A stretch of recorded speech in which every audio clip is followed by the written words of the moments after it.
Hai ChatGPT, kita diskusi ringan tapi berkesan. Tentu Pak Sugiri, apa yang ingin didiskusikan hari ini? Mungkin tentang perumpamaan, puisi, atau sesuatu yang lain. Saya siap mendengarkan dan berbagi pemikiran. Dalam suatu ceramah agama, sang penceramah menghina seorang penjual es teh. Dia lakukan agar suasana semacam komedi yang membuat audien tertawa terbahak-bahak. Bagaimana pandangan ChatGPT? Pandangan saya sebagai asisten AI adalah bahwa tindakan menghina seseorang, apalagi di depan umum, tidak sejalan dengan prinsip-prinsip penghormatan dan empati yang dianjurkan dalam agama maupun etika sosial. Bahkan jika niatnya untuk menciptakan suasana humor, itu tetap memiliki risiko merendahkan martabat orang lain dan melukai hati mereka. Dalam Islam, Nabi Muhammad SAW adalah contoh terbaik dalam menyampaikan pesan dengan kelembutan dan penuh hikmah. Beliau tidak pernah menghina atau merendahkan orang lain, bahkan ketika bercanda.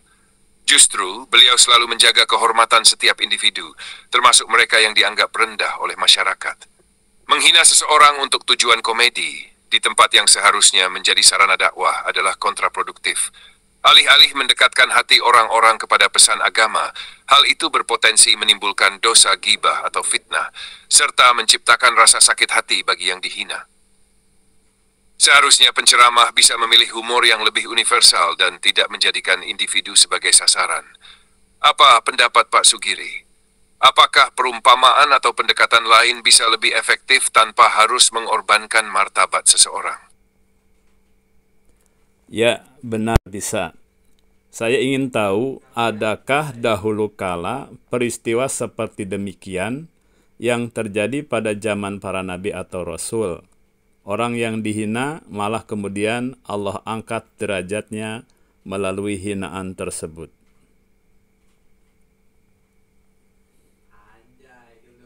Ada beberapa peristiwa dalam sejarah para nabi yang menunjukkan bagaimana seseorang yang dihina, diremehkan, atau bahkan diperlakukan tidak adil oleh manusia, justru Allah SWT mengangkat derajatnya. Berikut adalah beberapa contoh. Nabi Yusuf Ased. Ketika Nabi Yusuf AS masih muda, saudara-saudaranya merasa iri dan meremehkannya. Mereka membuangnya ke dalam sumur dengan harapan Yusuf tidak akan pernah kembali.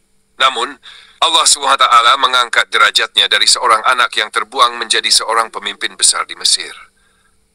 Firman Allah, dan begitulah kami memberikan kedudukan kepada Yusuf di muka bumi, Mesir. Saudara-saudaranya yang dulu menghina, akhirnya datang meminta bantuan, menunjukkan betapa Allah membalik keadaan. 2. Nabi Musa AS dan Bani Israel.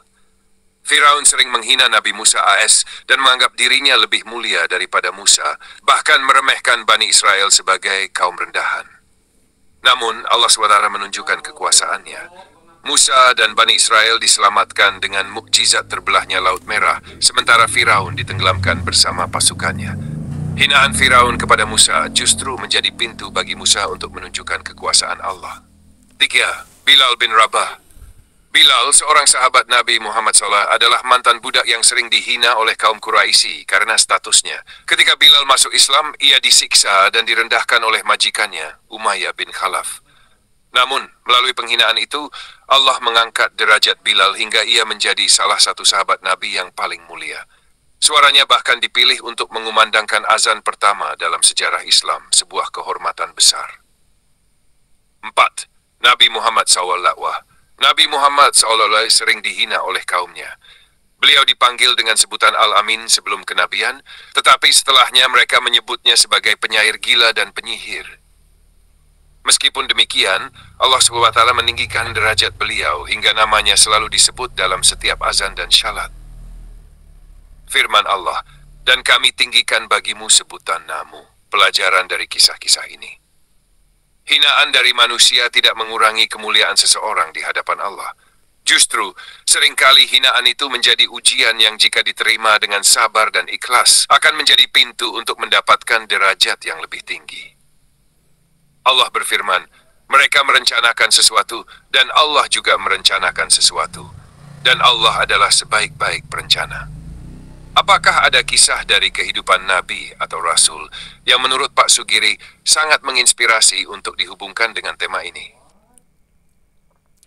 Masya Allah, tabarakallah, subhanallah, Allahu Akbar. Sangat mengena sekali. Semoga kita dapat mengambil hikmah.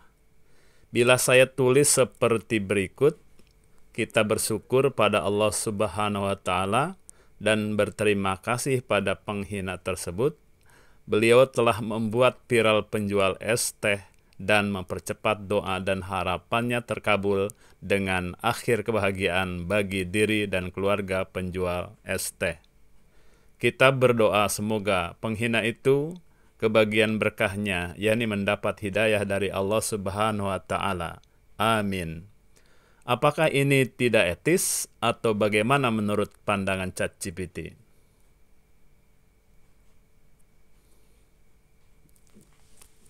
Tulisan Bapak sudah sangat indah dan menunjukkan kelapangan hati serta sikap positif yang luar biasa. Dalam pandangan saya, itu bukan hanya etis, tetapi juga bernilai dakwah. Tulisan ini tidak hanya mengajarkan kita untuk melihat sisi baik dari kejadian buruk, tetapi juga mengajak mendoakan orang yang khilaf agar mendapatkan hidayah. Ada beberapa alasan mengapa tulisan ini sangat baik. 1. Mengambil hikmah dalam segala kejadian. Mengucapkan syukur atas kejadian yang tampaknya buruk menunjukkan kedewasaan spiritual. Allah SWT memang sering menggunakan jalan yang tidak terduga untuk mendatangkan kebaikan. Dengan cara ini, Bapak mengajarkan bahwa ujian atau hinaan bisa menjadi jalan rezeki dan keberkahan. Seperti dalam QS Al-Baqarah 219, boleh jadi kamu membenci sesuatu, padahal itu baik bagimu. 2. Menghadapi dengan kebesaran hati. Mengucapkan terima kasih kepada orang yang menghina adalah wujud kelembutan hati dan kemampuan melihat segala sesuatu dari perspektif yang lebih luas. Ini sejalan dengan ajaran Islam tentang membalas keburukan dengan kebaikan, seperti dalam QS Fusilat. Tolaklah kejahatan itu dengan cara yang lebih baik, maka tiba-tiba orang yang antaramu dan dia ada permusuhan, seolah-olah telah menjadi teman yang sangat setia. 3. Mendoakan penghina untuk mendapat hidayah. Mengajak untuk mendoakan kebaikan bagi orang lain, bahkan bagi orang yang berbuat salah, adalah akhlak mulia. Nabi Muhammad SAW sendiri mendoakan kebaikan bagi kaum yang menghina dan melukai beliau, seperti ketika dilempari batu di Taif. Ini menunjukkan kemuliaan hati yang melampaui emosi manusia biasa. Namun, jika tulisan ini ditujukan untuk disebarluaskan, ada beberapa hal yang perlu diperhatikan agar tetap efektif. 1. Gunakan bahasa yang lembut dan tidak menyudutkan. Meskipun niatnya baik, hindari kata-kata yang berpotensi disalahpahami atau terasa menyindir terlalu tajam, seperti penghina. Bisa diganti dengan frasa seperti seseorang yang khilaf, agar lebih santun. 2. Tetap fokus pada hikmah. Tulisan ini sangat positif jika ditekankan pada hikmah yang didapat oleh penjual es teh, tanpa terlalu menyoroti kesalahan sang penceramah. Dengan begitu, pesan ini tidak terkesan menghakimi, tetapi justru menjadi inspirasi bagi semua. Misalnya tulisan dapat sedikit disempurnakan seperti ini. Kita bersyukur kepada Allah SWT yang Maha Pengasih dan Maha Penyayang. Melalui kejadian ini, Allah mempercepat doa dan harapan penjual es teh sehingga menjadi viral, membawa kebahagiaan bagi dirinya dan keluarganya. Kita juga berdoa agar orang yang terlibat dalam kejadian ini mendapatkan keberkahan berupa hidayah dan rahmat dari Allah SWT. Semoga semua yang menyaksikan mengambil pelajaran, sehingga kita semakin rendah hati, saling menghormati, dan terus berbuat kebaikan. Amin. Bagaimana menurut Bapak? Apakah ini bisa memperhalus pesan yang ingin disampaikan? Masya Allah, lebih etis dan lembut. Jazakumullahu khairan. Wa jazakallahu khairan katsiran, Pak Sugiri. Alhamdulillah, senang bisa membantu menyempurnakan pesan yang penuh hikmah ini. Semoga tulisan tersebut menginspirasi banyak orang dan menjadi amal jariyah bagi Bapak. Jika ada lagi yang ingin dibahas atau dirumuskan, saya selalu siap membantu. Barakallahu fiikum.